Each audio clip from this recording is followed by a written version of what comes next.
इसलिए हम भी आज अपने औषधालय के अंदर जब दवाइयों का निर्माण करते हैं तो हम एक मंत्र का जाप करते हैं, ओम नमः महाविनायकाय अमृतम रक्ष रक्ष मम फल सिद्धिम देहि देहि रुद्रवचनी स्वाहा। हम शिव भगवान से प्रार्थना करते हैं कि हे भगवान, जिस औषध का मैं निर्माण कर रहा हूं, ये औषधि मानव कल्याण के लिए और अमृत की वर्षा करे। इस भाव के साथ जब मैं औषधि का निर्माण करता हूं तो हमारी औषधियां अवश्य ही रोगी को रोग से मुक्त करेंगी। मैं बात पर आया था कि भावों का अभाव है आज, भाव का अभाव है। आप जैसे विवाह में भोजन करते हैं, उस भोजन को आप अगले दिन नहीं खा सकते। कारीगर बहुत अच्छा था, जब आपने खाया बहुत सराहना की, लेकिन अगले दिन उसी भोजन को आप स्वयं भी नहीं खा सकते, क्योंकि बनाते हुए और बनवाते हुए और पैसा खर्च होते हुए आपके अंदर एक भाव था कि मुझे एक वक्त की रोटी देनी है, दूसरे वक्त का भोजन देना नहीं। इसलिए पहले दिन वो भोजन जितना अच्छा लग रहा था, अगले दिन की आपके अंदर कामना ही नहीं थी, वो भोजन खाने की इच्छा ही नहीं हुई। इसलिए जिस भोजन को आप आज होटलों में खा रहे हैं, जिस भोजन को आज आप पंगत में बैठ कर के या अपने ऑफिस में खा रहे हैं, वो सब निकृष्ट भोजन है। आपको घर में भोजन करना चाहिए। इसलिए हमारी व्यवस्था थी कि सुबह जल्दी से भोजन कीजिए, शाम को चाहे कितना ही लेट भोजन कर लीजिए, क्यों घर वापस आ जाएंगे, फिर भोजन कर लीजिए। दिन का खाना और दिन का सोना आयुर्वेद में था ही नहीं, आप उसी चीज पर फिर आ जाइए, आपको रोग ही नहीं हो सकते। दिन का खाना और दिन का सोना दोनों ही चीज बंद कर दीजिए। अंग्रेज जब भारत में आए तो उन्होंने देखा कि यहाँ के लोग बहुत लंबे तगड़े हैं और स्वाभिमानी भी हैं, मरने के लिए तैयार हैं, उनको कोई लोभ नहीं, लालच नहीं। तो उन्होंने कहा इनकी संस्कृति को बिगाड़ दीजिए। यहाँ के लोग सुबह सुबह दही पीते हैं, उन्होंने कहा सुबह सुबह आप चाय का प्रयोग कीजिए। दोपहर में ये नहीं खाते, इन्होंने कहा कि आप भरपेट खाइए, लंच कीजिए। फिर कहा शाम को जैसा मिला वैसा कर लीजिए, क्योंकि उसने आपकी अग्नि को बंद कर दिया। अब हमारे ऋषियों ने शोध करके कहा था कि सुबह, क्योंकि नदी के विपरीत अगर आप चलेंगे तो रोग पैदा हो जाएंगे। सुबह प्रकृति में कफ उड़ता है, तो आपको हैवी डाइट खानी चाहिए, भरपेट घी दूध दही का प्रयोग करना चाहिए, भरपेट खाइए। जब गाड़ी में आप पूरा तेल डाल करके चलते हैं ना, जब सुबह आपने यात्रा शुरू की, अपनी लोहे की गाड़ी में आप यात्रा करते हैं तो तेल डालते हैं ना, ऐसा ही प्रकृति भी कहती है कि सुबह सुबह अपने पेट में भरपेट भर करके चलिए, यानी कफ वर्धक खूब खा करके चलिए। दोपहर में पित्त बढ़ता है, अग्नि बढ़ती है, तो सारा दिन भूखा रहिए, अग्नि को बढ़ने दीजिए, डाइजेशन पावर को बढ़ने दीजिए। इसमें पानी का प्रयोग कीजिए और शाम को हल्का भोजन कीजिए। ये हल्का भोजन में भी लोग क्या समझते हैं, दलिया खा लीजिए, कोई पोहा खा रहा है, कोई खिचड़ी खा रहा है, लेकिन घी नहीं डाल रहे। बगैर घी के ये सभी भोजन जो है हैवी है। हैवी क्यों है कि वायु का निर्माण करते हैं और वायु रोगों को पैदा करता है। घी खूब डालिए, घी डालने से सारा भोजन हल्का हो जाता है, लघु और सुपाच्य हो जाता है। लेकिन वैद्य जी, एक सवाल ये आता है, जब हम कहते हैं कि सुबह खाना खाइए और शाम को खाइए ताकि आपकी डाइजेशन पावर बढ़े, आपने बताया अभी, बहुत से डाइटिशियंस ऐसे हैं लगातार बोलते हैं कि भले ही आप थोड़ा थोड़ा खाएं, एक बारी में भरपेट खाना कभी ना खाएं और दिन में हर 2 घंटे में छोटा मील एक लेते रहे, ताकि आपका डाइजेशन भी बना रहे और जो है आप स्वस्थ भी रहे। देखिए, हमारे एक बहुत अच्छी कहावत है, नई नई मुसलमान नहीं अल्लाह अल्लाह पुकारे, आधा जल गगरी छलकत जाए। ये नए नए वैज्ञानिक है, इनको पता ही नहीं सारा दिन बकरी खाती है, सारा दिन खाती है बकरी, भयंकर कब्ज होती है। और दुधारू पशु 2 टाइम खाते हैं, कभी कब्ज नहीं होती। सारा दिन खाने की व्यवस्था ही आयुर्वेद का से विपरीत है। ये व्यवस्था इसलिए बनाएगी कि आप रोगी बन जाए। आपको चाय क्यों पिलाएगी? क्योंकि चाय में लघु है गुण, रुक्ष है, तीक्ष्ण है, कटु है, तिक्त है, कषाय है। ये सभी गुण वायु के। वायु बढ़ रही है, रूखान क्यों खिलाया? घी के बगैर जो अन्न खा रहे हैं वो वायु बढ़ाता है। और शास्त्र कहते हैं पित्त पंगु कपंगु पंगु मलधात्वा वायुना यत्र नियंते गच्छन्ति तत्र मेघवतः। जिस तरह से वायु के बादलों को वायु जो है जहां से ले जाकर के वर्षा करा देती है, उसी तरह से हमारे वात पित्त और कफ के रोगों को वायु जहां ले जाकर के जिस दोष में जिस धातु में रख देती है वही रोग बन जाता है। अब ये कौन किसने प्रभावित किया?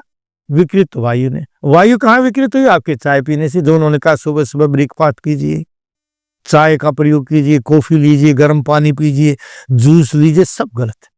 खाली पेट आपको दूध, फल, चाय, कॉफी, गर्म पानी बिल्कुल नहीं लेना चाहिए। आयुर्वेद कहता है सुबह भरपेट भोजन कीजिए, ठंडा पानी पीजिए और भरपेट भोजन कीजिए। दिन भर खूब पानी, प्राणिनाम प्राणः, पानी प्राणियों का प्राण है। दिन भर आप पानी का प्रयोग कर दीजिए, लेकिन इस पानी को भी भोजन के बीच में अवश्य पीना चाहिए। इन लोगों ने क्या कहा कि अगर आप भोजन के बीच में पानी पिएंगे तो आपकी अग्नि कमजोर हो जाएगी, लेकिन आयुर्वेद कहता है भोजन मध्य अमृतम वारी, भोजन के बीच में पानी अमृत का काम करता है। कैसे पीना चाहिए? मुहुर्मुहु वारम वारम व जिह्वाम प्रक्षालनं कृत्वा भोजनं कृतव्यम्, बार बार जिह्वा को धोते हुए, मुख को साफ करते घूंट घूंट करके पानी पीना चाहिए। इतना पानी पीना चाहिए कि खाई के लंगी कि खाते ही आपको पेशाब जाना पड़े। अगर खाते ही आप लोग पेशाब नहीं जाते तो अवश्य ही आप पथरी के रोगी बन जाएंगे, बीपी के रोगी बन जाएंगे या झुर्रियां आ जाएंगे, एज से बड़े हो जाएंगे। भोजन के बीच में पानी पीना चाहिए। एलोपैथी साइंस हमारा बिल्कुल विपरीत कर रहा है, पता नहीं क्यों कर रहा है। मैं कहूंगा तो फिर आप ये कहेंगे कि वो आपका विरोध करें, कितना ही करें, लेकिन मैं आयुर्वेद की तथ्यात्मक बातें कर रहा हूं। जो मैं बात बता रहा हूं वो आप चरक में देख सकते हैं। और महर्षि चरक वेद, वेदांग, उपनिषद, शास्त्र, साक्ष्य इन सब के विद्वान थे। उन्होंने अग्निवेश कृत चरक को प्रति संस्कृत करके चरक संहिता का निर्माण किया है। और आपको पता है यह आयुर्वेद कहां से आया? ईश्वर प्रदत्त ज्ञान है वेद, और उस वेद को शोध करके सरल भाषा में ब्रह्मा ने जाना। ब्रह्मा से दक्ष प्रजापति, अश्विनी कुमारों ने, वहां से इंद्र ने, इंद्र से भारद्वाज ने, और भारद्वाज से पुनर्वसु ने, और पुनर्वसु से भेल, जातुकर्ण, पाराशर और शार्पाणी ने जाना। ये बड़े विद्वान थे। इन्होंने खूब शोध करके आपका जो लिखा है ना आयुर्वेद का, एक एक शब्द, एक एक औषधि और एक एक रोग की हजार हजार औषधियां लिखी उन्होंने आपको बगैर औषधियों को ठीक करने का तरीका बताया, व्यवहार करके आपका तरीका बताया। इसलिए उन्होंने कह दिया कि मनुष्य शरीर जो है बहुजन हिताय, दूसरे के हितों के लिए, बहुजन सुखाए, लोगों को सुख देने के लिए। अगर आपके मन के अंदर यह भी भाव आ जाता है तो भी आप कभी रोगी नहीं हो सकते। जब आप सभी के कल्याण की बात करेंगे तो आप रोगी नहीं बन सकते, लेकिन जब आप स्वयं की बात करेंगे, स्वयं के लिए सोचेंगे, स्वयं के लिए पैसा इकट्ठा करेंगे, तो आप अवश्य ही हृदय रोगी बनेंगे। अटैक आएगा, कैंसर बनेगा, न जाने कितनी घातक बीमारियां बनेंगी। अगर आपको ये बीमारी आ जाती है, आप सामाजिक काम करना शुरू कर दीजिए। ये गलत नहीं लिखा हमारे वैज्ञानिकों ने, शोध करके इसको प्रमाणित करके। इसलिए शिक्षा के बारे में भी कहा है, शिक्षार्थ आइए, सेवार्थ जाइए, कि शिक्षा ग्रहण करने के लिए आइए और सेवा करने के लिए जाइए। शिक्षा इसलिए नहीं बनाई थी कि आप इसकी कोचिंग सेंटर बनाएंगे, पैसा कमाएंगे। पेट को आजीविका चलाने के लिए भले ही आप कार्य कीजिए, लेकिन इतना नहीं कि आपकी नैतिकता गिर जाए। इसलिए नैतिकता विहीन कोई भी विज्ञान अगर आप करते हैं, खोज करते हैं, रिसर्च करते हैं, वो सभी मानवता को नष्ट करेगा। और नैतिकता के साथ अगर किसी विज्ञान को खोज करते हैं, मानवता का कल्याण करेगा। इसलिए हमारे यहाँ दो पद्धतियां थी, एक देव और एक राक्षस। राक्षसों ने भी विज्ञान को प्राप्त किया, जिनके सरताज रावण थे, लेकिन उसने विनाश के लिए कार्य किया। और देवताओं ने भी, ब्रह्मा ने, इंद्र ने, इन्होंने भी विज्ञान रिसर्च किया, इन्होंने मानव कल्याण के लिए कार्य किया। इसलिए इस पर बहुत बड़ा एक शोध करके हमारे साइंटिस्टों ने काम किया, जिसको आज हम ऋषि कहते हैं। उस ऋषि परंपरा से आज जो है चलता आ रहा है। और आयुर्वेद कभी गलत नहीं हो सकता। गलत हो सकता है वैद्य, गलत हो सकती है औषधि, गलत हो सकता है रोगी जिसके अंदर मानसिक बल शेष हो या ना हो, लेकिन आयुर्वेद कभी गलत नहीं हो सकता। अगर ठीक वैद्य ने ठीक औषध का निर्माण करके ठीक समय पर आपको औषधि दी है, तो कोई भी औषधि आपको साइड इफेक्ट नहीं दे सकती। इसलिए जब अग्निवेश ने चरक से पूछा कि जाइए और ये बताइए कि कौन सी औषधि खाने लायक नहीं है, उसने कहा कि औषधि तो सभी खाने लायक, लेकिन समय पर प्रयोग किया गया। अगर अमृत आप प्रयोग करते हैं समय पर किया तो अमृत का काम करेगा, और गलत समय पर अगर आप अमृत का प्रयोग करेंगे जहर का काम करेगा। और जहर को भी अगर आप ठीक समय पर प्रयोग करेंगे तो अमृत का काम करता है। एक बार मैं बताता हूं, मेरे पास हमारे आयुष मंत्रालय से कुछ लोग आए पैसा खाने के लिए। उन्होंने कहा वैद्य जी हम आपकी औषधियों का वो लेंगे, सैंपल लेंगे। सैंपल लेंगे, परीक्षण करेंगे। क्या करोगे भाई, क्या देखोगे? बोले जी आपकी औषधियों में देखना है फफूंदी है कि नहीं, इसमें कोई विष है कि नहीं है, लेड की मात्रा कितनी है कितनी नहीं है। मैंने कहा बड़ी अच्छी बात है, लेकिन मैंने कहा कि आपको पता है आप लोग सब आयुर्वेद के ज्ञाता है, हमारे यहाँ लेड की भस्म खिलाई जाती है, 100 का 100% लेड खिलाया जाता है। हमारे यहाँ वत्सनाभ, भिलावा, संखिया, ये जहर है, भयंकर जहर, इनको सीधा खिलाया जाता है।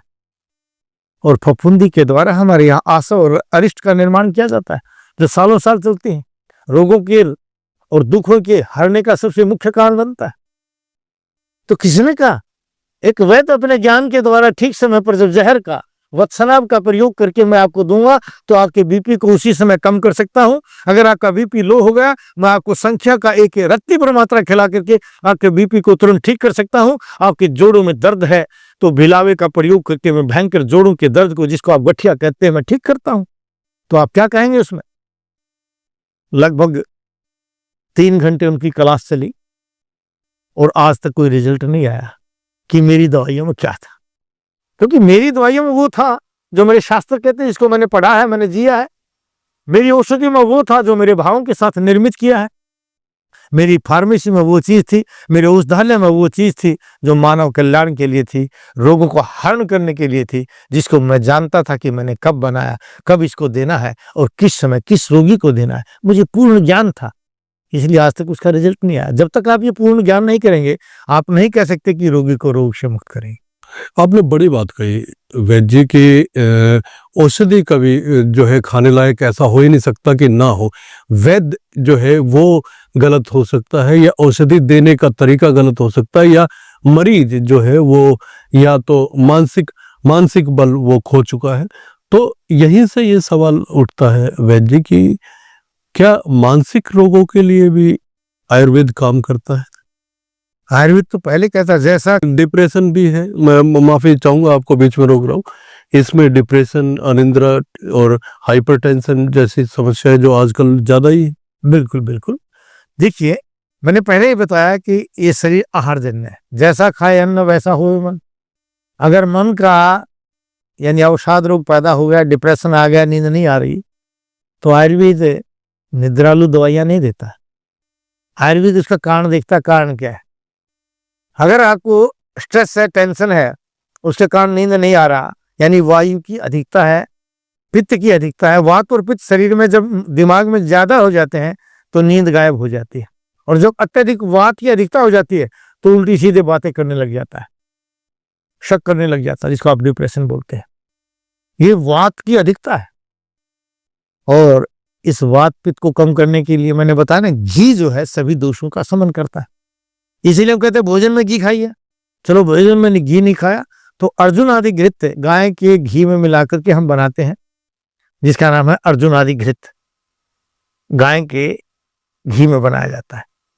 उसको 1 बूंद नाक में डाल दीजिए, आंख का डिप्रेशन दूर हो जाएगा, आंख को नींद आनी शुरू हो जाएगी, याददाश्त कमजोर हो गई वो ठीक हो जाएगा, हाथ पैर कांपने लग गए वो ठीक हो जाएंगे, क्योंकि वहां बढ़ी हुई वायु को और पित्त का नष्ट नहीं किया, समन किया है, उनको कंट्रोल किया है। और किसने किया? सिर्फ गाय के घी ने। आप गाय का घी प्रयोग करके देखिए, आपको नींद की गोलियों की जरूरत नहीं पड़ेगी। और शुद्ध गाय का घी नहीं मिलता तो घी की कमी नहीं है, कमी है आपके ज्ञान की कि आपको नहीं पता कि कहाँ शुद्ध घी मिलता है, वहां से घी लेकर के आइए। अगर शुद्ध घी नहीं मिलता तो शुद्ध बादाम का तेल ले लीजिए, शुद्ध बादाम का तेल भी नहीं मिलता शुद्ध सरसों का तेल ले लीजिए। और ये भी नहीं मिले तो रोजाना अपने बुजुर्गों का 5-10 मिनट के लिए पैर दबाइए।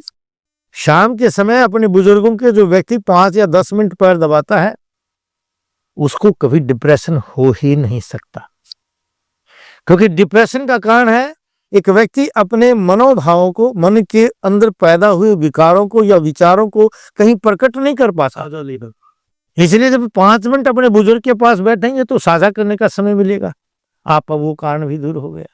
फिर जब हाथ दबाते हैं तो हाथ ही नसें, इसलिए नाड़ी से पूरे शरीर का रोग होता है। तो जब हाथ दबाते हैं तो आपके पूरे की शरीर की नसें जो है ये एक्टिव हो जाती हैं। तो जहां जिस चीज की कमी होगी, दिमाग में ब्लड नहीं पहुंच रहा, पहुंचने लग जाएगा। और जब पहुंचेगा ब्लड तो वहां की गर्मी कम हो जाएगी, तो मानसिक रोग अपने आप दूर हो जाएंगे। आंख को आपने दबाया तो आजकल तो एक्यूप्रेशर वाले भी ये सिद्ध साधित चोर है, जिन्होंने देखा कि भारत के लोग तो मसाज करते हैं, इन्होंने एक्यूप्रेशर पंक्चर न जाने की विधियां बना दी। ये बताते हैं ना पॉइंट्स, ये दबाने से ये होगा, ये दबाने से ये होगा।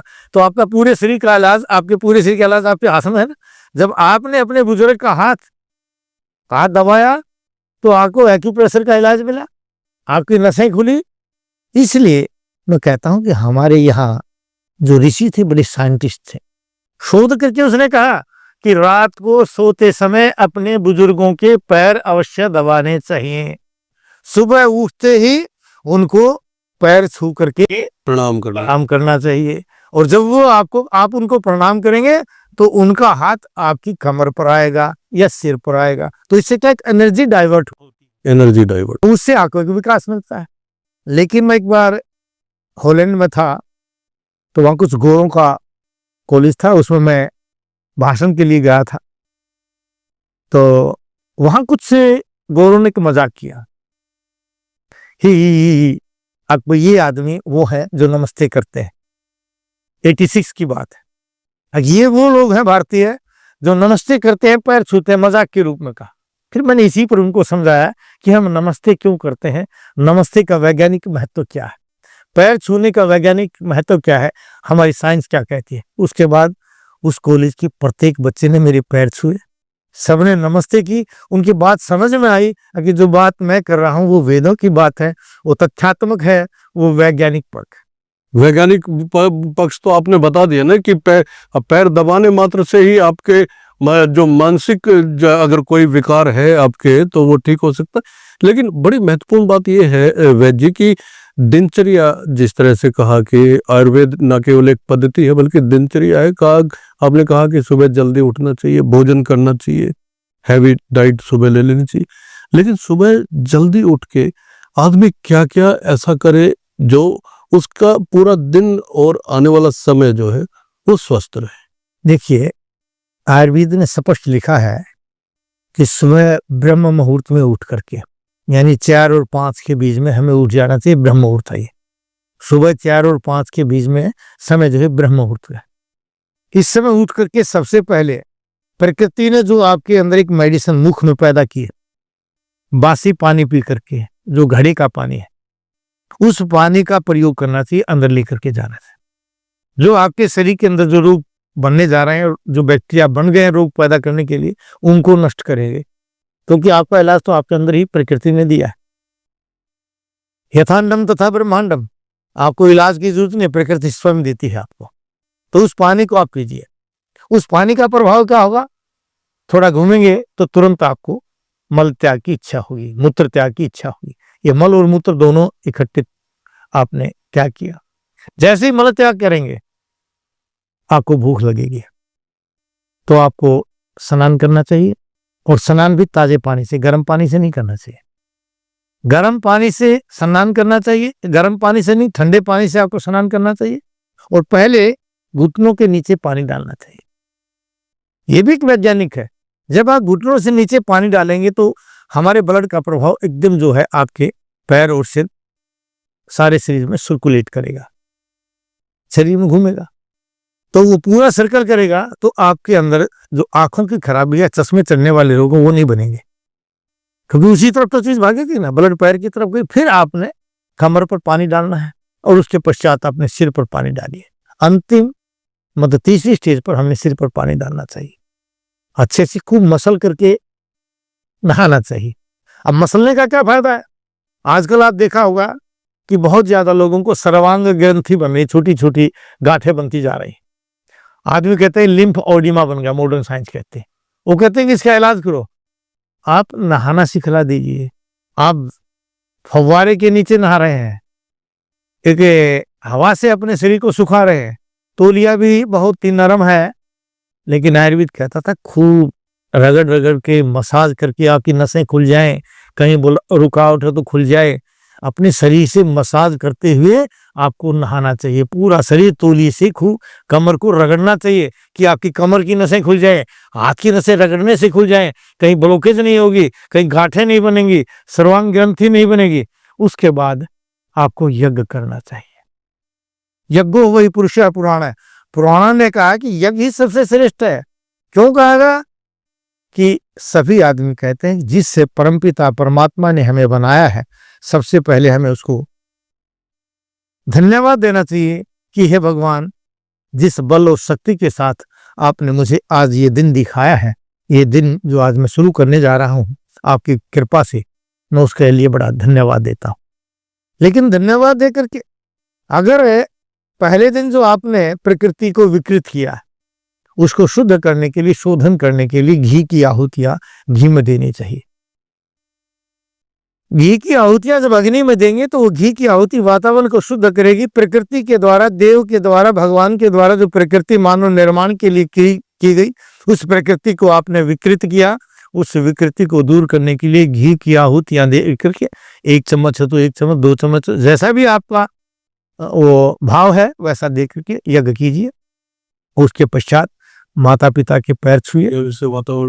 वातावरण शुद्ध होगा, वातावरण शुद्ध होगा, प्रकृति ठीक होगी, प्रकृति ठीक होगी, औषधियों का निर्माण ठीक होगा, आहार के जन्य जो औषधियां हैं और भोजन के लायक जो फल फ्रूट है वो सब अच्छे पैदा होंगे, और जब अच्छे पैदा होंगे तो रोग दूर हो जाएगा। फिर माता पिता के पैर छूने चाहिए, बुजुर्गों के पास जाकर के। फिर माता से, बुआ से, पत्नी से, जो हमारा पाचक है, भोजन पचाने वाला, उससे हमें प्रार्थना करनी चाहिए कि आप हमें भोजन कराइए। फिर भोजन का प्रयोग करके आपको अपने रोजगार के लिए जाना चाहिए। जो भी आप कार्य करते हैं, दिन भर आप कार्य अपना खूब करते रहिए, शाम को फिर आकर के इसी तरह की दिनचर्या का पालन करें। शाम को भले ही आप भोजन ना करें, 1 बार खाए योगी सुबह सुबह, 2 बार खाए भोगी सुबह शाम, 3 बार खाए रोगी सुबह, दोपहर और शाम।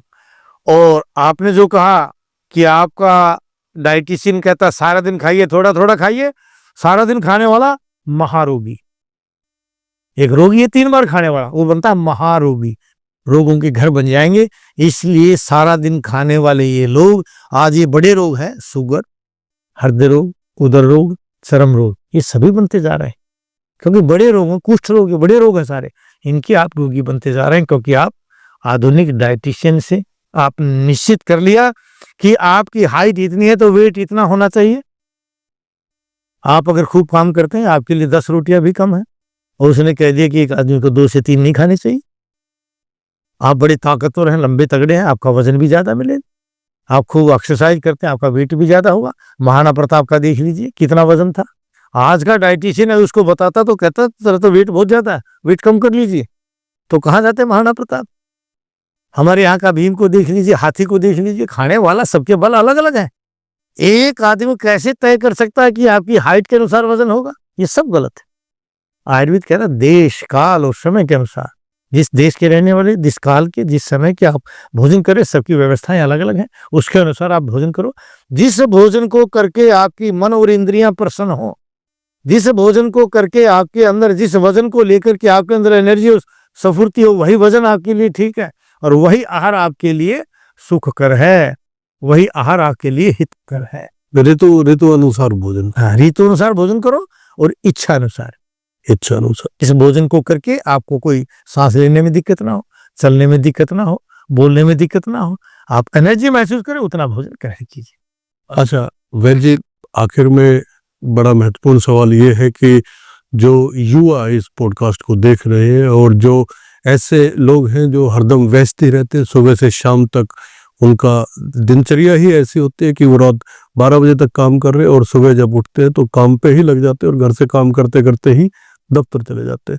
तो ऐसे युवाओं को जो रात भर पढ़ते हैं, दिन में कॉलेज जाते हैं या कोई और काम करते हैं, और ऐसे व्यस्त लोगों को जो अपना व्यवसाय कर रहे हैं, एक संदेश के माध्यम से कैसे वो आयुर्वेदिक दिनचर्या को अपनाते हुए आगे बढ़े? सुबह सुबह आप लोग अपने भोजन के साथ अगर दही फायदा करती है तो दही का प्रयोग कीजिए, नहीं तो घी का अवश्य प्रयोग कीजिए, क्योंकि घी खाने वाला व्यक्ति कभी भी रोगी नहीं हो सकता। आप दिन रात काम कर सकते हैं। अगर आप स्वस्थ हैं तो आप बैठे बैठे 2 लटका लेंगे, 2 मिनट के लिए भी आपकी नींद पूरी हो जाएगी। नींद के लिए जरूरी नहीं कि आप सारी रात लेटेंगे या 4 घंटे लेटेंगे या 5 घंटे लेंगे।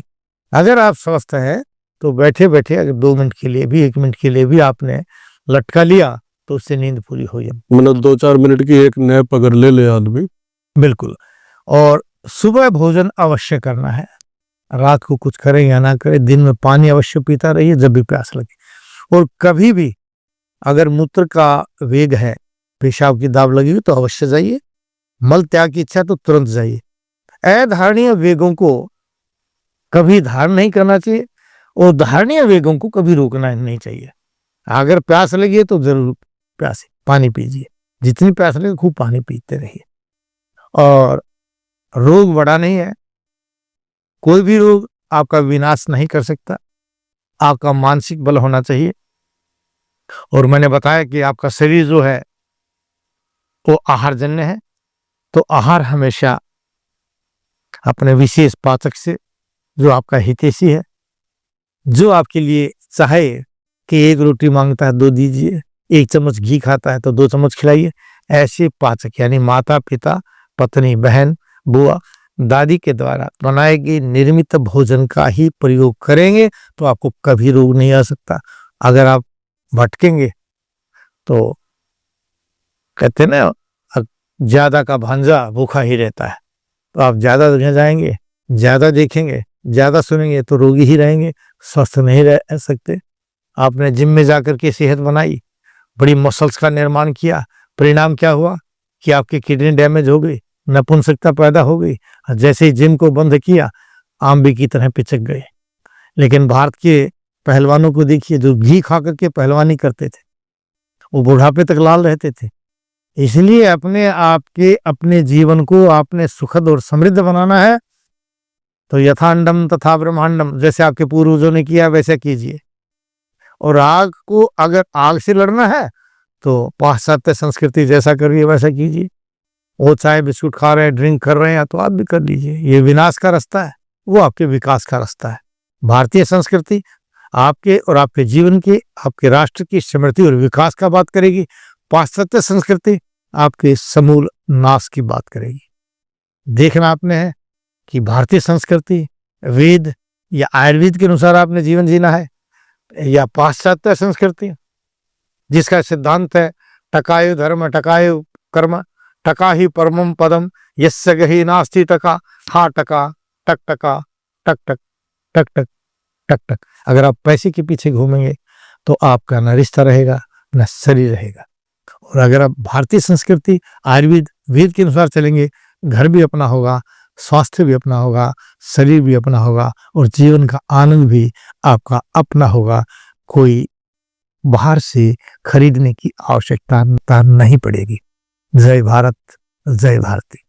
तो दोस्तों, ये पॉडकास्ट आपके लिए बेहद महत्वपूर्ण रहा होगा और इससे नाड़ी वैद्य जी से जो आपको विनाश और विकास के रास्ते के बारे में पता चला और जिस तरह से आपने समझा कि जिस तरह हमारे पूर्वज रहते आए हैं और कितने बलशाली वो होते थे, अगर यही पद्धति हम अपना कर आगे बढ़ेंगे तो हमारे जीवन में भी एक परिवर्तन आएगा।